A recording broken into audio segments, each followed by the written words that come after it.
that gas prices are going to go up. Oil and natural gas prices are surging. This is an ongoing situation. Gas prices could increase 10 to 30 cents. এই মানচিত্রটা লক্ষ্য করে দেখুন তো, এই লাল বিন্দুগুলো দেখাচ্ছে তেলবাহী ট্যাঙ্কারগুলো কিভাবে চলাচল করে স্ট্রেইট অফ হরমুজ দিয়ে।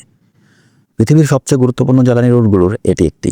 মাত্র কয়েকদিন আগেও এই সরু সমুদ্রপথ দিয়ে শত শত জাহাজ বিশ্বের বিভিন্ন দেশে তেল বহন করছিল, কিন্তু কয়েকদিন পরেই দৃশ্যটা যেন বদলে গেল। কারণ যুক্তরাষ্ট্র ইরানের উপর হামলা চালানোর পর ইরান পাল্টা প্রতিক্রিয়া হিসেবে এই প্রণালীতে তেলবাহী জাহাজগুলোকে লক্ষ্য করে আক্রমণ শুরু করে। আর তখনই পুরো বিশ্বের নজর পড়ে এই সরু জলপথটির দিকে। কারণ পৃথিবীর মোট তেলের প্রায় 20% এই পথ দিয়েই পরিবহন করা হয়। যদি এই পথ বন্ধ হয়ে যায় তাহলে পুরো বৈশ্বিক অর্থনীতি কেঁপে উঠতে পারে। অনেকের কাছেই একটা বিষয় অজানা, আজ বিশ্বের ইতিহাসে সবচেয়ে বেশি তেল উৎপাদন করছে ইউনাইটেড স্টেটস। তবুও বিশ্বের অন্য কোথাও তেলের সরবরাহে সমস্যা হলে আমেরিকার মানুষও তার প্রভাব অনুভব করে। কিন্তু কেন? কারণ তেলের দাম নির্ধারিত হয় বৈশ্বিক বাজারে। বিশ্বের কোথাও সরবরাহ কমে গেলে প্রায় সব দেশেই তেলের দাম বেড়ে যায়।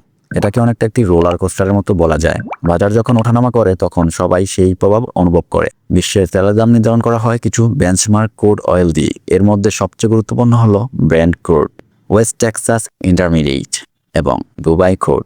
এর প্রতিটি তেল বিভিন্ন অঞ্চলের এবং এর বৈশিষ্ট্য আলাদা, যেমন ঘনত্ব ও সালফারের পরিমাণ। উদাহরণ হিসেবে বলা যায় যুক্তরাষ্ট্রে মূলত উৎপাদন হয় লাইট সুইট ক্রুড অয়েল, যা পেট্রোল তৈরির জন্য খুবই উপযোগী। অন্যদিকে মধ্যপ্রাচ্যের দেশগুলোতে মূলত উৎপাদন করা হয় হেভি সাওয়ার ক্রুড অয়েল, যা ডিজেল, জেট ফুয়েল এবং অ্যাসফল্ট তৈরিতে বেশি ব্যবহৃত হয়। মজার বিষয় হলো যুক্তরাষ্ট্রের অনেক রিফাইনারি এই ভারী তেল প্রক্রিয়াজাত করার জন্যই তৈরি করা হয়েছে। তাই যুক্তরাষ্ট্র এখনও কানাডা, মেক্সিকো এবং মধ্যপ্রাচ্যের দেশগুলো থেকে তেল আমদানি করতে হয়। স্ট্রেইট অফ হরমুজ বিশ্বের অন্যতম গুরুত্বপূর্ণ সমুদ্রপথ। সবচেয়ে সরু জায়গায় এটি মাত্র প্রায় 21 মাইল প্রশস্ত, যা প্রায় 30 কিলোমিটার। কিন্তু এত ছোট হওয়া সত্ত্বেও বিশ্বের বিশাল অংশের জ্বালানি এই পথ দিয়েই পরিবহন করা হয়। এই প্রণালী দিয়ে যাওয়া তেলের 80%-রও বেশি যায় এশীয় দেশগুলোতে, যেমন চীন, জাপান ও দক্ষিণ কোরিয়া। তাই এই অঞ্চলে উত্তেজনা তৈরি হলে এশিয়ার অর্থনীতিগুলো প্রথমে বড় ধাক্কা খায়। তবে তেল যেহেতু বৈশ্বিক বাজারে লেনদেন হয়, তাই এর প্রভাব দ্রুত সারা পৃথিবীতে ছড়িয়ে পড়ে।